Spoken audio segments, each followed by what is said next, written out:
신약성경 139페이지 누가복음 24장의 말씀인데요. 누가복음 24장 1절에서 12절까지의 말씀을 보도록 하겠습니다. 신약성경 139페이지 누가복음 24장 1절로 12절까지의 말씀입니다. 우리 같이 읽겠습니다. 시작. 계명을 따라 안식일에 쉬더라. 안식 후 첫날 새벽에 이 여자들이 그 준비한 향품을 가지고 무덤에 가서 돌이 무덤에서 굴려 옮겨진 것을 보고 들어가니 주 예수의 시체가 보이지 아니하더라. 이로 인하여 근심할 때 문득 찬란한 옷을 입은 두 사람이 곁에 섰는지라. 여자들이 두려워 얼굴을 땅에 대니 두 사람이 이르되 어찌하여 살아있는 자를 죽은 자 가운데서 찾느냐. 여기 계시지 않고 살아나셨느니라. 갈릴리에 계실 때 너희에게 어떻게 말씀하셨는지를 기억하라.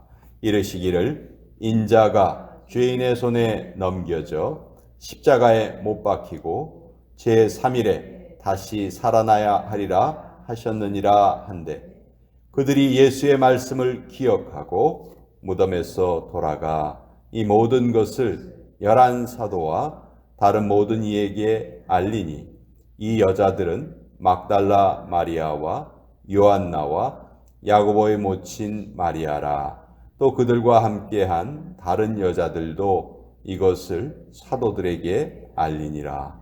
사도들은 그들의 말이 허탄한 듯이 들려 믿지 아니하나 베드로는 일어나 무덤에 달려가서 구부려 들여다보니 세머프만 보이는지라.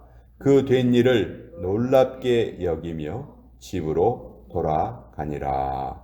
하나님의 말씀입니다. 아멘. 자, 오늘 누가복음 24장의 말씀, 예수님께서 부활하신 모습을 누가는 이렇게 기록을 했는데요. 너무도 확실한 예수님의 부활과 너무도 불확실한 제자들의 믿음이 잘 대비가 되어 있습니다. 제자들은 그 불확실한 믿음을 어떻게 극복했는가, 무엇이 계기가 돼서 부활의 증인이 되었는가 하는 것도 오늘 말씀 가운데 그 비밀이 숨겨져 있습니다. 자, 1절을 보시면 계명을 따라 안식일에 쉬었다. 그 예수님께서 금요일 날 저녁에 이제 무덤에 묻히셨죠. 그래서 금요일 날 저녁부터 토요일 날 저녁 6시까지는 아무것도 할 수 없는 그런 기간이었어요. 그리고 안식 후 첫날 새벽에 이 여자들이 이제 향품을 가지고 너무 예수님께서 급히 무덤에 묻히시는 바람에 뭘 할 수 있는 여유가 없었단 말이죠. 그래서 그때 유대인들이 사람을 장례식을 할 때 흔히 하던 방법, 시체에 향품을 바르고 그래서 이제 부패를 좀 막는 그런 것을 하려고 이제 아침 일찍 무덤을 찾아갑니다. 아침 일찍 간 것은 다른 사람들의 눈에 띄지 않기 위해서죠. 예수님께서는 정치범으로 돌아가셨거든요. 로마의 반란을 주동했다, 이런 제목이었기 때문에 예수님을 믿는 제자들이 드러내놓고 자기들의 이렇게 나타낼 수가 없었어요. 그래서 다른 사람들이 일어나지 않았을 때 일찍 갔습니다. 근데 가보니까 2절에 돌이 무덤에서 굴려 옮겨진 것을 보았다. 예수님의 무덤은 돌로 막아서 임봉해서 지켰습니다. 그것도 로마의 병사들이 지켰어요. 근데 로마 병사들도 보이지 않고 또 그 무거운 돌, 약 2톤 정도 되는 돌이라고 하는데 뭐 여인들의 힘으로는 도저히 옮길 수 없는 그런 돌이에요. 많은 사람들이 힘을 모아야 옮길 수 있는 그런 돌인데 그런 돌이 옮겨져 있는 것을 보게 됩니다. 그리고 그 무덤 안에 들어가 보니까 예수님의 시체가 보이지 않았던 거죠. 도대체 이게 어떻게 된 일인가? 여인들은 도저히 이유를 알 수가 없었어요. 도대체 왜 이런 일이 생겼는가? 누가 시체를 가지고 간 것인가? 제일 처음에 드는 생각은 그것이었죠. 자, 그때 4절에 보면 찬란한 옷을 입은 두 사람이 곁에 서 있었다. 아마 하나님의 천사를 말하는 것일 것입니다. 그리고 그 천사들이 어찌하여 살아있는 자를 죽은 자 가운데서 찾느냐? 어찌하여 너희들이 아직도 예수님이 다시 사신 것을 깨닫지 못하느냐? 5절에 보면 6절에 여기 계시지 않고 살아나셨느니라. 그러면서 이 여인들에게 믿음이 없음에서 다시 믿음으로 부활을 믿지 못하는 그 상태에서 다시 부활을 믿을 수 있는 그 비결을 알려주시는데요. 그것이 바로 6절 뒷부분에 있습니다. 갈릴리에 계실 때 너희에게 어떻게 말씀하셨는지를 기억하라. 예수님의 말씀을 기억하라. 주님은 제자들에게 내가 고난을 당한 후에 3일 후에 다시 부활할 것이다. 이것을 여러 번 말씀하셨어요. 근데 그것을 까맣게 잊고 있었던 것이죠. 그 말씀을 기억하니까 이제 모든 상황이 다 이해가 된 겁니다. 그리고 부활을 믿게 된 것이죠. 여기에 보면 우리가 신앙생활하는 비결이 너무도 잘 나와 있습니다. 우리도 신앙생활을 하면서 얼마나 많이 흔들립니까? 막 별의별 생각도 많이 들고. 근데 그때마다 우리를 바로 올바른 길로 나아갈 수 있도록 붙잡아주는 것이 바로 말씀이라는 것이죠. 이 말씀. 이 말씀에 집착할 때, 말씀에 집중할 때, 그때 우리는 바른 길을 갈 수 있다는 거예요. 자, 8절에 보면 그들이 예수의 말씀을 기억하고, 여기 이것이 아주 중요한 표현이에요. 말씀을 기억하니까 이제 모든 것이 다 이해가 된 것이에요. 이 예수님의 부활에 대해서는 아주 수없이 많은 반론이 있습니다.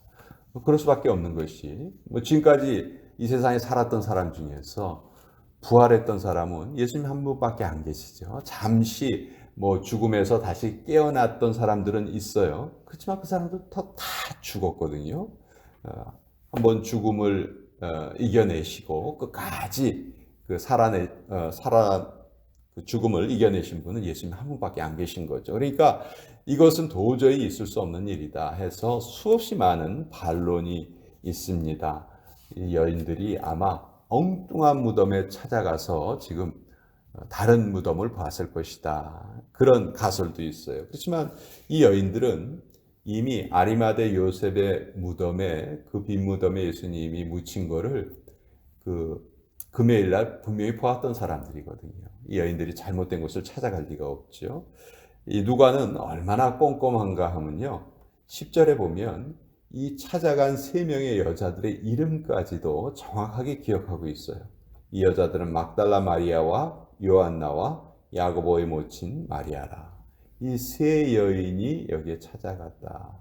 다른 복음서에는 이 여인들의 이름이 나와 있지 않아요. 근데 누가는 성격이 아주 꼼꼼한 사람이었기 때문에 이 여인들의 이름까지도 정확하게 지금 기록을 합니다. 그러니까 이 여인들이 엉뚱한 무덤을 찾아갔다는 그런 반론은 말도 안 되는 것이죠. 또 다른 반론 중에 제일 많은 사람들이 제시하는 것이 분명히 이건 예수님의 제자들이 예수님의 시신을 훔쳐서 어디 다른 데다 숨긴 것이다. 예수님이 금요일 저녁 6시에 무덤에 묻히셨고 또 이 여인들이 주일날 새벽에 찾아갔기 때문에 그 시간적인 간격이 35시간 정도 돼요. 그 35시간 그 동안에 제자들이 예수님의 시신을 훔쳐서 달아났다는 것이죠. 그런데 대제사장하고 바리새인들이 제일 우려했던 일이 바로 이것이었어요. 그렇죠? 제자들이 시체를 다른 데로 빼돌리고 나서 예수님께서 부활하셨다고 아마 헛소문을 낼지도 모르겠다. 그러니까 이런 헛소문이 나지 않게 하기 위해서 우리 조치를 취해야 되겠다. 그래서 빌라도를 찾아가죠. 그래서 빌라도를 찾아가서 그 무덤을 돌로 봉하고 로마 병사들을 거기에다가 두어서 지키게 해 주십시오. 그거를 그렇게 부탁까지 했었던 거죠. 근데 이걸 정말 제자들이 한 일일까? 이 제자들은 11절에 보면 사도들은 그들의 말이 허탄한 듯이 들려 믿지 아니하였다. 도저히 제자들이 할 수 있는 일이라고 생각할 수가 없는 것이죠. 또 다른 가설은 그렇다면 빌라도나 다른 유대의 종교 지도자들이 훔쳐간 것이 아닐까. 근데 아무런 이득이 없어요. 오히려 그렇게 되지 않도록 막았던 사람들이 그런 일을 했었을 것이라는 것은 우리가 수긍하기가 어렵습니다. 마지막 가설은 예수님이 십자가에서 돌아가셨을 때 진짜 돌아가신 것이 아니었다. 그냥 기절하셨었다. 근데 이제 정신을 차리고 그 무덤에서 빠져나오신 것이다. 근데 이것도 말이 안 되는 것이 로마 병사들이 일부러 예수님의 옆구리를 찌르고, 그렇죠? 그래서 물과 피가 쏟아져 나오는 것을 분명히 확인을 했죠. 그리고 예수님은 죽었다라고 완전히 보고했기 때문에 이것 역시 거짓말이죠. 그래서 단 한 가지 빈 무덤을 설명할 수 있는 길은 예수님께서 부활하셨다는 것이죠. 그리고 그 부활하신 몸은 우리가 지금 가지고 있는 이 몸과 다른 몸이었기 때문에 이 무덤을 그냥 빠져나오실 수 있었다. 그런 것이죠. 이것이 이제 누가가 기록한 부활의 모습입니다. 아까 제가 제일 처음에 말씀드릴 때 가장 확실한 예수님의 부활과 가장 불확실한 우리들의 믿음, 그것을 대비시켜서 말씀을 드렸는데 이 11 사도들도 처음에는 이것을 믿지 못했었어요. 그러나 이 여인들처럼 예수님의 말씀을 기억하고 나서 또 나중에 예수님의 직접 살아나신 모습을 만나 뵙죠. 만나 뵙고 나서 그들은 완전히 다른 사람이 되었습니다. 우리가 신앙생활을 하면서 기존의 신앙생활에서 벗어나서 새로운 믿음의 세계로 나아가는 일은 이 부활을 내가 직접 체험하는 거예요. 부활이 완전히 믿어지는 거예요. 지금까지 우리는 부활절마다 수없이 많은 부활절에 대한 설교를 들어왔어요. 그렇지만 과연 그 부활에 대한 그 믿음이 우리의 삶에 나타나고 있는가?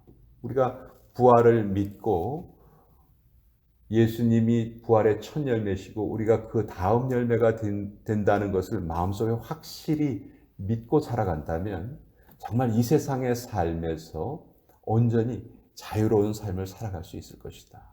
우리가 아직 그런 자유로운 삶을 살아가지 못한다는 것은 아직도 우리가 부활에 대한 믿음이 부족하고 또 부활에 대한 그 체험이 우리의 삶에 아직도 부족하다는 것을 우리가 깨달을 수 있는 것이죠. 그래서 이 부활에 대한 설교는 부활절에만 드려지는 것이 아니고요. 사실은 날마다 우리의 삶에 그대로 체험되어야 되는 진리다. 이 부활의 진리만큼 우리에게 희망을 주는 것이 없죠. 사실 부활은요, 이 세상의 모든 사람들이 다 부활을 합니다. 그러나 예수님을 믿지 않는 사람들의 부활은 사망의 부활이고 심판의 부활이죠. 오직 우리 예수님을 믿는 사람들만이 생명의 부활로 다시 이 영광스러운 부활에 참여하는 존재들이 된다는 것이죠. 이것이 우리에게 주시는 그 말씀이 저 역시 그래요. 어떤 때는 깨달아졌다가 어떤 때는 좀 희미해졌다가 그렇지만 끊임없이 이 부활의 진리를 다시 한번 되새기고 특별히 어떤 어려움을 만났거나 삶의 고난을 우리가 직면했을 때 이 부활의 그 말씀을 다시 한번 묵상한다면 나는 보통 존재가 아니구나. 나는 예수님을 뒤이어서 생명의 부활로 그 부활의 다음 열매가 될 존재구나. 부활을 한 이후에 하나님의 모든 은혜와 영광과 또 은총이 나에게 쏟아지는구나. 그것을 우리가 깨닫고 살아간다면 현실의 이 어려움을 능히 이기면서 살아갈 수 있을 것이다. 그래서 오늘 우리 같이 기도할 때요. 우리 부활을 체험하는 그런 믿음으로, 더 깊은 믿음으로 우리 나아갈 수 있도록 주님 도와주세요. 특별히 이것을 이루기 위해서 우리의 아는 것과 믿는 것이 하나가 되어야 될 것이고, 말씀을 계속해서 기억하는 우리의 행위가 꼭 필요합니다. 그것이 계속해서 반복되어야 합니다. 그래야만이 우리가 부활의 증인으로 살아갈 수 있습니다. 오늘 이 말씀을 기억하면서 우리 다시 함께